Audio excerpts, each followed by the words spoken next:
Operation जारी है। बाबा के ट्रस्ट के मैनेजर एसके सिंह की तलाश तेज कर दी गई है। मैनेजर एसके सिंह ने अपना मोबाइल फोन जो है वो बंद कर दिया है। ये बड़ी जानकारी सामने आ रही है। जितने भी आयोजक जुड़े हुए थे वो सब अब फरार हैं और उनका फोन नंबर भी जो है वो बंद आ रहा है। लेकिन पुलिस का एक्शन इस बीच जारी है। बाबा के ट्रस्ट के मैनेजर एसके सिंह की तलाश जो है वो तेज कर दी गई है।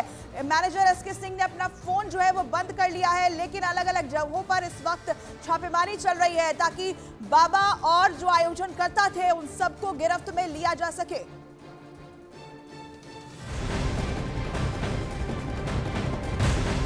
वहीं हाथरस हादसे पर अखिलेश यादव ने उत्तर प्रदेश सरकार पर निशाना साधा है। उन्होंने पूछा है कि जब इतना बड़ा आयोजन हो रहा था तब सरकार क्या कर रही थी। इसके साथ ही उन्होंने सरकार से मृतकों के परिजनों और घायलों की मदद करने की भी मांग की है। अखिलेश यादव ने उत्तर प्रदेश सरकार पर निशाना साधा है कि इतने बड़े आयोजन में सरकार क्या कर रही थी, सरकार की तरफ से इंतजाम क्यों नहीं किए गए, और अब जब ये हादसा हुआ है तो ऐसे में मृतकों के परिजनों और घायलों को उचित मदद जो है वो सरकार को करनी चाहिए। हम लोग सदन में थे उस समय जानकारी मिली कि इस तरह का हादसा हुआ है। सवाल ये कि इतने बड़े पैमाने पे इतने लोगों की जान जाना, आखिरकार सरकार क्या कर रही थी, और सरकार की जानकारी में होने के बाद भी इतनी बड़ी घटना हो जाए, बहुत दुखद है। सरकार की जिम्मेदारी बनती है कि अगर किसी आयोजन में इतने लोग इकट्ठे हो रहे हैं या इतने लोग आने वाले हैं तो आखिरकार उनकी सुरक्षा, उनकी व्यवस्था के लिए सरकार ने क्या किया, ये सबसे बड़ा प्रश्न लगता है। और दूसरी तरफ बाबा सूरजपाल उर्फ बाबा साकार हरि का सियासी कनेक्शन भी सामने आया है। उनके साथ समाजवादी पार्टी के अध्यक्ष अखिलेश यादव की तस्वीर सामने आई है और ये तस्वीर जनवरी 2023 की बताई जा रही है। दावा यह भी किया गया कि अखिलेश यादव ने सत्संग में शामिल होने के बाद बाबा का गुणगान करते हुए तस्वीर पोस्ट की थी। ये तस्वीर देखिए, ये पुरानी तस्वीर है, 2023 की ये तस्वीर, लेकिन अखिलेश यादव के साथ बाबा की तस्वीर। अखिलेश यादव फिलहाल अभी सरकार पर सवाल उठा रहे हैं, लेकिन खुद अखिलेश यादव 2023 में बाबा के सत्संग में शामिल हुए थे और उनका गुणगान करते हुए अपने सोशल मीडिया प्लेटफॉर्म पर बाबा की तस्वीरें भी शेयर की थी। तो ये तस्वीरें आपको दिखा रहे हैं। नारायण सरकार हरि की संपूर्ण ब्रह्मांड में सदा सदा के लिए जय जयकार हो, ये अखिलेश यादव ने लिखा है। और ये पुरानी तस्वीर है, बाबा के सत्संग की तस्वीर, जिसमें अखिलेश यादव खुद शामिल हुए थे। तो सियासी कनेक्शन बाबा का सामने आ चुका है।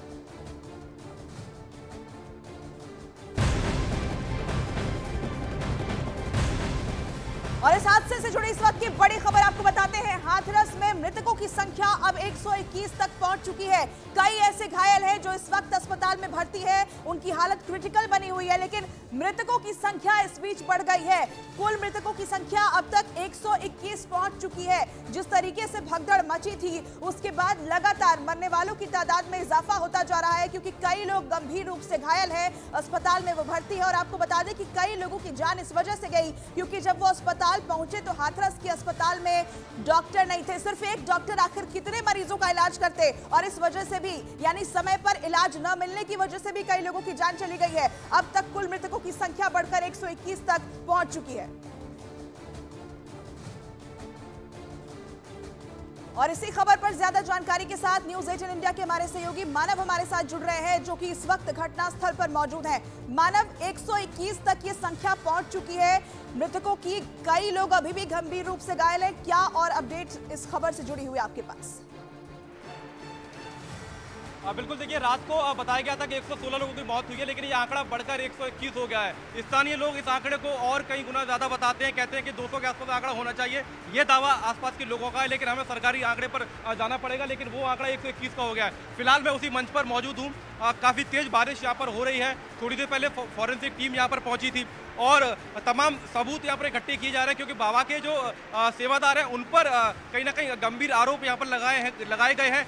FIR में भी ये बात स्पष्ट लिखी गई है कि बाबा के सेवादारों के कृत्य के चलते ये भगदड़ यहाँ पर मची है। उन लोगों ने डंडों से अनुयायियों को रोकने की कोशिश करी। तो फिलहाल जांच इस पूरे मामले में चल रही है। 24 घंटे यानी आज देर शाम के बाद ADG आगरा और अलीगढ़ के कमिश्नर को रिपोर्ट सौंपनी है। उसके बाद कई लोगों पर, कई सरकारी महकमे के कर्मचारियों पर, अधिकारियों पर भी कार्रवाई हो सकती है, ऐसी संभावना जताई जा रही है। क्योंकि सीएम योगी आदित्यनाथ ने साफ शब्दों में कह दिया है कि कार्रवाई तो होगी, जो लोग जिम्मेदार हैं उन पर कड़ी कार्रवाई होगी। मुख्य सचिव मनोज सिंह रात को यहाँ पर पहुंचे थे, Prashant Kumar DGP UP police के वो यहाँ पर पहुंचे थे और पुलिस ने साफ कह दिया है कि हमारी तरफ से पूरी कोशिश मौके पर की गई थी, घटनास्थल पर पूरी कोशिश थी, जो हम कर सकते थे हमने किया, लेकिन जितनी परमिशन थी, जितनी संख्या में लोगों को इकट्ठा करने की इजाज़त एसडीएम की तरफ से दी गई थी, उससे कई गुना यानी 3 गुना ज़्यादा लोग, 2.5 लाख लोग यहाँ पर इकट्ठा हुए और उसके चलते यह हादसा हुआ है। 22 लोगों के खिलाफ एफआईआर दर्ज की गई है, जिसमें जो मुख्य आयोजकर्ता हैं उनकी नामजद एफआईआर, उनका नाम एफआईआर में है।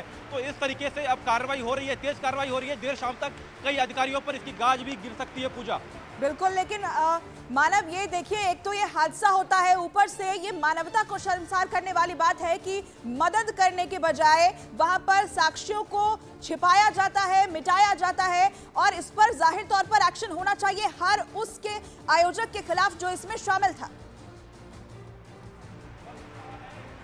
बिल्कुल देखिए, पुलिस जब लोगों की मदद करना चाहती थी तो आसपास के लोगों का ये भी कहना है कि सेवादारों का जो रवैया था वो ना तो किसी को वीडियो बनाने दे रहे थे, भीड़ इतनी ज़्यादा थी कि उसको वीडियो नहीं बनाने दिया गया। इसीलिए आप देखिए कि जब भी ऐसी घटना होती है तो सोशल मीडिया पर तमाम वीडियो वायरल होते हैं, लेकिन आप अंदाज़ा लगाइए कि 24 घंटे लगभग हो चुके हैं और वीडियो सोशल मीडिया पर उस तरीके से नहीं दिखाई दे रहे हैं। साथ ही साथ आप अंदाज़ा लगाइए कि आसपास के गांव वाले ये कह रहे हैं कि रात को ही स्थानीय पुलिस मौके पर पहुंची और पुलिस की तरफ से ये कहा गया कि आपने जिस तरीके से पूरे हाईवे को जाम कर दिया है, यहाँ पर कुछ हो गया, कोई अप्रिय घटना हो जाती है तो लोग खुद को कैसे बचाएंगे, क्योंकि जिस जगह पर हम खड़े हुए हैं ये कई सारे खेतों को समतल करके बनाया गया वो मंच है, वो जगह है जहाँ पर सत्संग चल रहा था और इसके ठीक बाहर जीटी रोड है और उस रोड की ऊंचाई इस मंच से करीब 6 फीट ऊपर है। तो ऐसे में ये ज़मीन समतल नहीं है और खेतों को एक जैसा किया गया, समतल किया गया है, तो ये ज़मीन भी पूरी तरह समतल नहीं है। और एक ये बड़ा कारण था कि जब भगदड़ मची तो लोग एक दूसरे के ऊपर गिरते गए, क्योंकि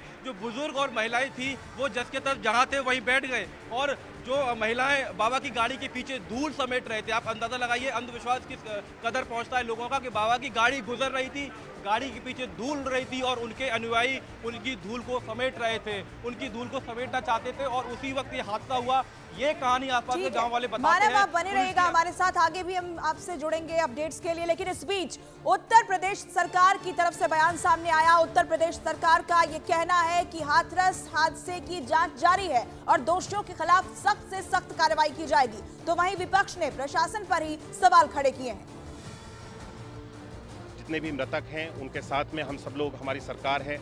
मृतक जनों के लिए 2 लाख रुपए केंद्र सरकार से और 2 लाख रुपए प्रदेश सरकार के माध्यम से मृतक परिवारों को दिए जा रहे हैं और घायलों को 50-50 हज़ार रुपए की धनराशि देने का माननीय मुख्यमंत्री जी ने और प्रधानमंत्री जी ने घोषणा की है। हम सब लोग इस घटना की पूरी तरह से 24 घंटे के अंदर जब प्रथम रिपोर्ट आ जाएगी उसको हम सब लोग प्राप्त करने के बाद में सरकार के द्वारा क्या कार्रवाई की जाएगी, एक्शंस लिए जाएंगे, जो भी दोषी होगा इस घटना के लिए उस पर कार्रवाई की जाएगी। तो हम लोग पूरे लोग लगे हुए हैं, बाकी सब और पॉलिटिकल पार्टीज़ के लोग भी होंगे यहाँ। तो अभी तो फिलहाल सबसे पहला काम है कि राहत जितनी दी जा सके उतना बेहतर है, क्योंकि अभी बहुत सारे शव ऐसे हैं जिनको आइडेंटिफाइड भी नहीं किया गया और बहुत ही दुखद है। मैं खुद स्तब्ध हूँ, मैंने अपने जीवन में इतना खराब हादसा नहीं देखा। तो हाथरस में सत्संग के दौरान मची भगदड़ की जांच की मांग की जा रही है। आचार्य सत्येंद्र दास ने इसके पीछे साजिश की आशंका जाहिर की है। किस कारण से भगदड़ हुई पहले देखना ये है, उसकी जांच होगी और जांच में वो दोषी जो पाए जाएंगे वो उनको कठोर से कठोर दंड दिया जाए, क्योंकि इस प्रकार से कुछ अवांछनीय तत्व सत्संग में और कथा में प्रवेश कर जाते हैं और इस प्रवेश के बाद में वो ऐसी चाल चल देते हैं जिससे भगदड़ मच जाती है। दुखद है और मुझे लगता है कि ऐसी घटनाओं से सरकार को सबक लेना चाहिए और वहाँ के जो प्रशासन है, जब इतनी सारी भीड़ आ रही थी तो उसके लिए उन्हें सुविधाओं को सुनिश्चित करना चाहिए था। प्रशासन की मुझे लगता है कि इसमें लापरवाही है। तो हाथरस में सत्संग में मचे भगदड़ के बाद से प्रशासन पूरी तरह से एक्शन में है। हादसे के तुरंत बाद मौके पर एसडीआरएफ टीम को भेजा गया, जिसके बाद राहत और बचाव का काम वहां शुरू किया गया। इस वक्त हम घटनास्थल पर मौजूद हैं और ये वो जगह है जहां पर पंडाल लगाया गया था, बड़ा सा एक हॉल बनाया गया था टेंट के जरिए। और फिलहाल आप यहां पर देखेंगे कि यूपी SDRF की टीम यहां पर पहुंची है। मौके पर वो तमाम चीज़ों का एक तरीके से छानबीन कर रही है। टॉर्च की मदद से SDRF के जवान यहाँ पर मौजूद हैं और ये वो जगह है जहाँ पर ये बताया जा रहा है कि हज़ारों की तादाद में बाबा के अनुयायी इकट्ठे हुए थे और जब सत्संग खत्म हुआ तो उसके बाद लोग यहाँ से बाहर की तरफ भागने लगे और भगदड़ इस तरीके से मची कि करीब 120 लोगों की इसमें जान चली गई। फिलहाल अगर आप यहाँ पर देखें तो यहाँ पर जो भगदड़ के अवशेष हैं वो यहाँ पर आपको देखने को मिलेंगे। जगह जगह चप्पल यहाँ पर बिखरी हुई पड़ी हुई हैं। तो इस तरीके से अनुयायी एक दूसरे के ऊपर यहाँ पर चढ़े और जो आसपास के गांव वाले हैं वो भी कई तरीके की अनियमितताओं की ओर इशारा कर रहे हैं। उनका कहना है कि एक बड़ी लापरवाही बाबा के जो वॉलंटियर्स हैं उनकी तरफ से भी बरती गई है। उनका कहना है कि रात को ही स्थानीय पुलिस ने कहा था कि जिस तरीके से आपने आसपास के रास्तों को जाम कर दिया है, ट्रैफिक खड़ा कर दिया है सड़क के ऊपर, उससे कहीं ना कहीं अगर घटना होती है, अप्रिय घटना होती है तो ऐसे में कैसे बचाव किया जाएगा। तो फिलहाल हम आपको तस्वीरें दिखा रहे हैं कि किस तरीके से मौके पर SDRF की टीम यहाँ पर मौजूद है और ये वही पंडाल है। हालांकि जो ऊपर टेंट लगा हुआ था, जो चादर थी, वो यहाँ से हटा दी गई है और फिलहाल ये एक खेत था और खेत को समतल करके यहाँ पर पंडाल लगाया गया था और यहीं पर वो पूरा कार्यक्रम चल रहा था। और इसी जगह से लगा हुआ वो हाईवे है जहाँ पर लोग इन पंडाल से होते हुए बाहर की तरफ भागे और एक दूसरे को कुचलते चले गए और इनमें ज़्यादातर महिलाएं हैं। तो हाथरस में हुए इस हादसे ने कई सवाल खड़े किए हैं। सवाल सत्संग समिति का है जिसने आयोजन किया, सवाल प्रशासन का है जिसने पूरी व्यवस्था देखे बिना 50,000 भीड़ की परमिशन दी, सवाल भोले बाबा का है जिनका प्रवचन सुनने के लिए इतनी बड़ी तादाद में लोग जुटे और अब बाबा जिम्मेदारी लेने की जगह खुद ही फरार है।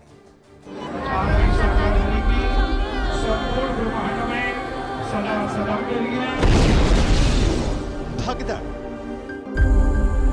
मौत, मातम और चित्कार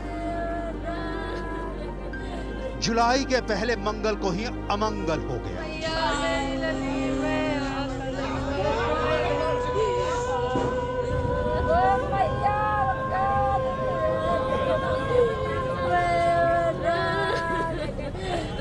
ये यहाँ CSC है और CSC और सिकंदरा हुआ, यहाँ पर लगभग 100 से अधिक भक्तों की मृत्यु हुई है जहाँ पर उनके शव रखे गए हैं। जगह नहीं थी पाँव धरने की तो अचानक ही बहुत सारे लोग उनकी नीचे कर गए, उनकी तो मौत हो गई, मेरे साथ आई थी। वहाँ कीच भी थी थोड़ी बहुत, तो दलदल में फंस गए सब लोग, एक दूसरे के ऊपर गिर गए, करते चले गए।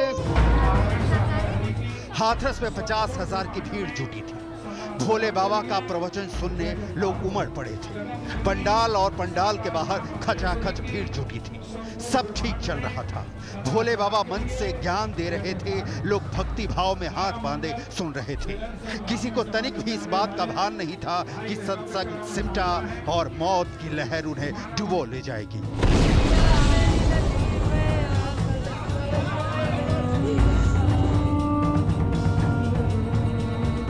उत्तर प्रदेश की राजधानी लखनऊ से 337 किलोमीटर दूर हाथरस से 47 किलोमीटर दूर फुलरई गांव, हाथरस के सिकंदराओं से 5 किलोमीटर दूर एटा रोड पर सत्संग का ये टेंट लगा था। मानव मंगल मिलन समिति का समागम आयोजित किया गया था। खुले खेत में करीब 100 बीघे में सत्संग का आयोजन किया गया था। भगदड़ के बाद यहाँ मौत का मातम पसरा हुआ है। टाट पट्टी बिखरी पड़ी है, चारों तरफ सन्नाटा है। भगदड़ के दौरान यहाँ क्या हुआ होगा इसकी गवाही चारों तरफ बिखरा लोगों का सामान दे रहा है।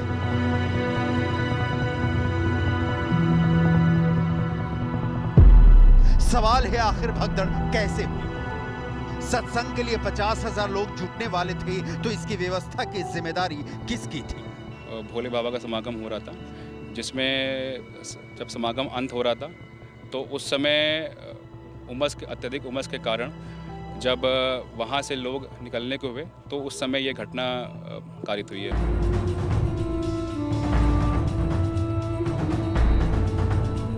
हाथरस के हादसे को लोगों के बीच फैली अफवाह और उसके बाद भगदड़ का नाम देकर बचने वालों की जिम्मेदारी तय जरूर होगी, लेकिन उसके पहले उस भोले बाबा के बारे में आपको डिटेल देख लेनी चाहिए जिनके सत्संग में 50,000 लोग जुटे थे।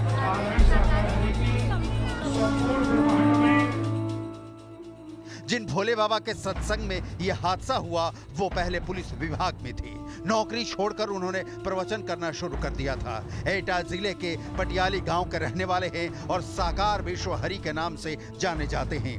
बताया जाता है कि वो पुलिस के गुप्तचर विभाग में नौकरी करते थे। बाद में उन्होंने नौकरी छोड़ दी और भक्तों की सेवा का काम शुरू कर दिया।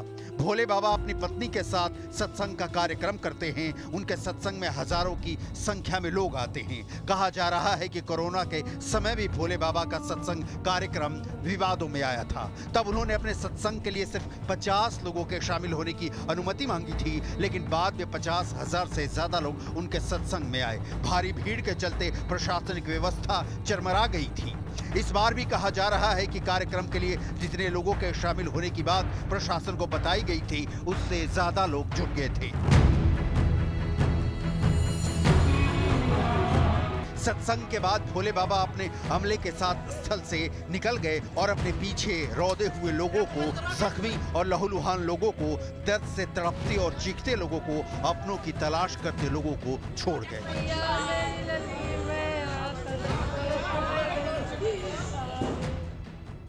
ये कस्बा है हाथरस का और यहाँ से हाथरस करीब 40 किलोमीटर पड़ता है। अलीगढ़ भी यहाँ से 40 किलोमीटर दूर है, एटा भी 40 किलोमीटर दूर है। आप अंदाजा लगाइए। और इस कस्बे में इकलौता ये सरकारी अस्पताल है, कम्युनिटी हेल्थ सेंटर है।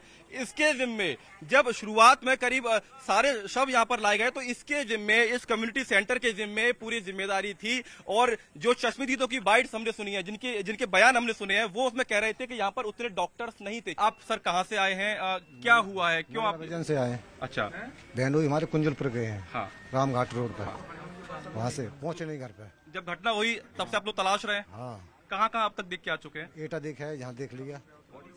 आप सिकंदर राव से एटा गए थे देखने के लिए? हाँ। और फिर वापस लौट के आए? वापस आ गए, पता नहीं पड़ रहा। प्रशासन की तरफ से क्या बताया जा रहा है, कोई जानकारी? कुछ नहीं बताया जा रहा जानकारी, कोई जानकारी नहीं दे रहे। जिनके परिजन लापता है, कोई ऐसी कोई लिस्ट बनाई जा रही है कि आपका फला व्यक्ति लापता है? कोई पता नहीं पड़ रही भाई साहब। क्या लिस्ट बनाएंगे? क्या लिस्ट बनाएंगे ये बताऊं? अभी कोई पता ही नहीं पड़ रहा है कौन सा आदमी कहाँ का है। मालूम तो पड़े भाई किसी को। आप किसके साथ आए हैं? चाचा है हमारे। अच्छा, तो आप लोग को जैसे ही जानकारी मिली आप उनकी अपने बहनों की तलाश में यहाँ पर पहुंचे हुए?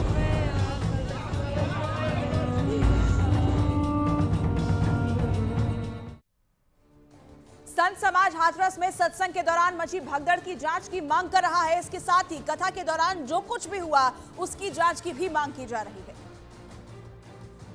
इसकी जांच जो है उच्च स्तरीय जांच होनी चाहिए, क्योंकि जो लोग भी इसमें दोषी हैं उनके ऊपर सख्त से सख्त कार्रवाई होनी चाहिए। घटना के साथ पूरे देश की संवेदना जुड़ी हुई है। पूरा देश हताशा की मुद्रा में चला गया है। जिस प्रकार से घटना घटित हुई है, कथा के दौरान किस प्रकार से भगदड़ हुआ, क्या हुआ, चीज़ें तब सामने निकल के आएंगे जब निष्पक्षतापूर्वक इसकी जांच होगी। मैं इस पर उच्च स्तरीय जांच की मांग करता हूं।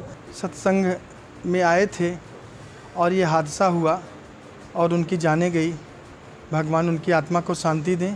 देखिए, इसकी जांच जो है उच्च स्तरीय जांच होनी चाहिए, क्योंकि जो लोग भी इसमें दोषी हैं उनके ऊपर सख्त से सख्त कार्रवाई होनी चाहिए।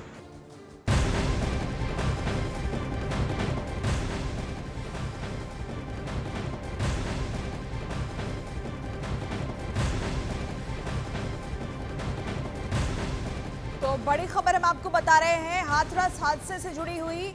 दरअसल ये घटना सत्संग के दौरान होती है। भगदड़ मचने की वजह से आपको बता दें कि 121 लोगों की जान अब तक जा चुकी है। 28 से ज्यादा ऐसे लोग हैं जो बताया जा रहा है गंभीर रूप से घायल हैं, इलाज उनका चल रहा है। तो इस वक्त बड़ी जानकारी हाथरस हादसे से जुड़ी हुई आपको दे दें कि बाबा के आश्रम का केयरटेकर भी फरार हो गया है। केयरटेकर श्री कृष्ण ने न्यूज 18 इंडिया से फोन पर बातचीत में दावा किया था कि बाबा पिछले कई साल से अपने पैतृक गांव के आश्रम में नहीं आए हैं और अब ये केयरटेकर भी फरार हो चुका है। यानी एक एक करके वो सभी लोग गायब होते जा रहे हैं जो इस आयोजन से जुड़े हुए हैं या फिर बाबा से जुड़े हुए हैं। सबके फोन नंबर एक एक करके ऑफ होते जा रहे हैं और फिर इनके लोकेशन का कोई अता पता नहीं चल रहा है। हालांकि तलाश लगातार की जा रही है, अलग अलग जगहों पर छापेमारी भी हो रही है, लेकिन बड़ी जानकारी इस वक्त की आपको दे दें कि बाबा के आश्रम का जो केयरटेकर है वो अब फरार हो गया है। हालांकि केयरटेकर श्री कृष्ण ने न्यूज 18 इंडिया से फोन पर बात जरूर की थी और इस बातचीत में दावा किया था कि बाबा पिछले कई साल से अपने पैतृक गांव के आश्रम में नहीं आए हैं और इस बातचीत के बाद अब ये केयरटेकर भी फरार है।